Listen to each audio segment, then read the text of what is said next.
Hello, Bill. How are you? Right, well.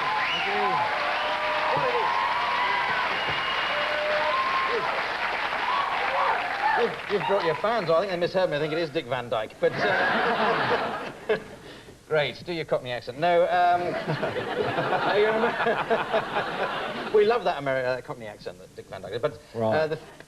sorry, I'm interviewing you and I'm talking like Yeah, that. I'm getting paid either way. That's what you think. Now, no, you're an American comedian, so I've got to get you to do your airline jokes, because that's what you always do. You always come over and do jokes about the flight over. I always do, No, or... all American comedians do. It's like a sort of tradition here. I don't know. Well, you English guys always go over there and do that accent, so... I don't know, flying, you know, it sucks. Let me get this straight. They don't allow smoking on airplanes, right? But they allow children. Yeah. So, go figure. I'm a smoker, so I'm trying to quit flying, so... Yeah. Going to fly stop. That's your sort of you're the vice that you've got left now, isn't it? Because you're off drugs, you're off drink. You're Not off since this show. They all look pretty wholesome right now. Yeah, I smoke a little bit. About 2 lighters a day. Is that a lot? Yeah, I think so. I lost count. Yeah.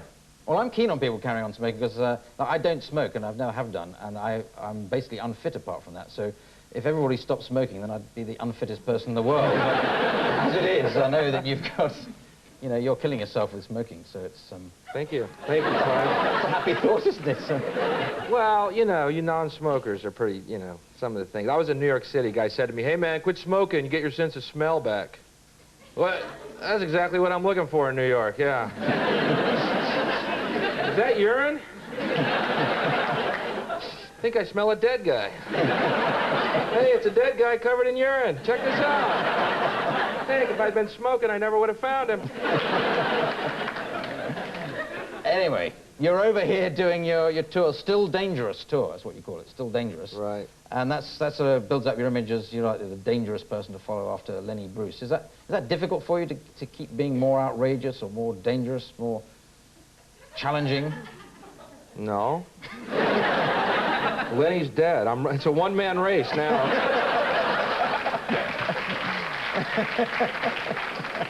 All right, Lenny, go to the bathroom. See you later. But when he was doing... There's my accent. Yeah. Brilliant. It could have been Dick Van Dyke sitting here, but... or we mucked up the booking. He'll probably get the check. But Lenny Bruce could just come on whenever he was performing and just, like, mention oral sex or something. You practically have to do it. I have to do it, right. And it's terrible. It's tough. Every night. Sometimes you don't even feel like it, you know, but the show must go on. But he gets arrested and headlines and stuff, and you just have to carry on and think, oh, I've got to be more outrageous tomorrow night. Is there an upper limit to where you can get? Yes, Clive, there's stuff beyond oral sex. Not with me, there's not. Now, you used to be in New York, or you came from somewhere, then you go to New York. Now, have you gone to Los Angeles? Yeah, now? I am from what's left of L.A., yeah. Since I left, there's been 2 earthquakes and the riot. Yeah. And I have an alibi. Do you find yourself offending people with your... I mean, I know you're doing some television over here, and sometimes people get offended, especially if they see it on television. Does that worry you? No, I can't help what everyone thinks. But a lot of people, you know, their beliefs are just weird, you know. You got to point it out. Like Christians wearing crosses around their necks. You think when Jesus comes back, he wants to see a cross?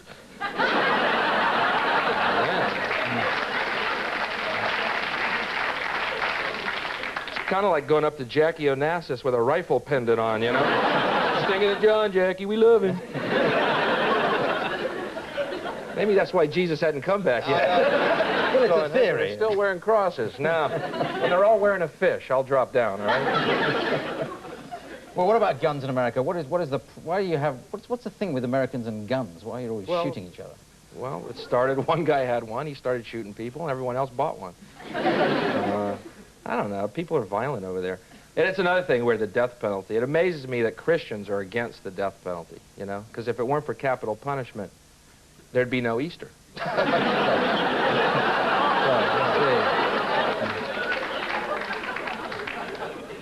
Any earthquake? How do you go down?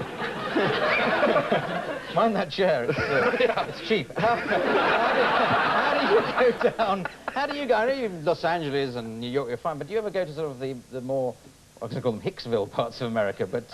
like East Anglia? Like East Anglia or... Right. Well, in America, though, I mean, do you get any fundamentalist Christians giving you any Yeah, trouble? they, you know, I've had some weird occasions. They meet me after the show and start pushing me, you know. Hey, buddy, we're Christians. We don't like what you said. I said, well, then forgive me. Seems like the obvious way. Yeah. Once again. No, but you came over to Britain last year. Did you find Britain... I found it, yeah, and I'm back. You got any jokes about airlines or anything? Oh, there's this flight I'm taking in about 15 minutes. I think so, yes. You got some TV stuff you're doing over here. Well, you did have.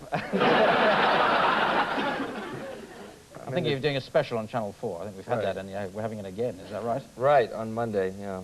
That was filmed at Montreal, where we met. Yes, I did. You were the... Well, somebody finding that interesting. It was an odd place to go and meet an American beginning. Montreal, it was like halfway between Britain and America. Anyway, Bill, it's been... I've got to stop you because... let's face it... I'm not leaving. Let's face it, we've run out. So, ladies and gentlemen, Bill Hicks. Right, now... we've got... Hang on. Now, you may...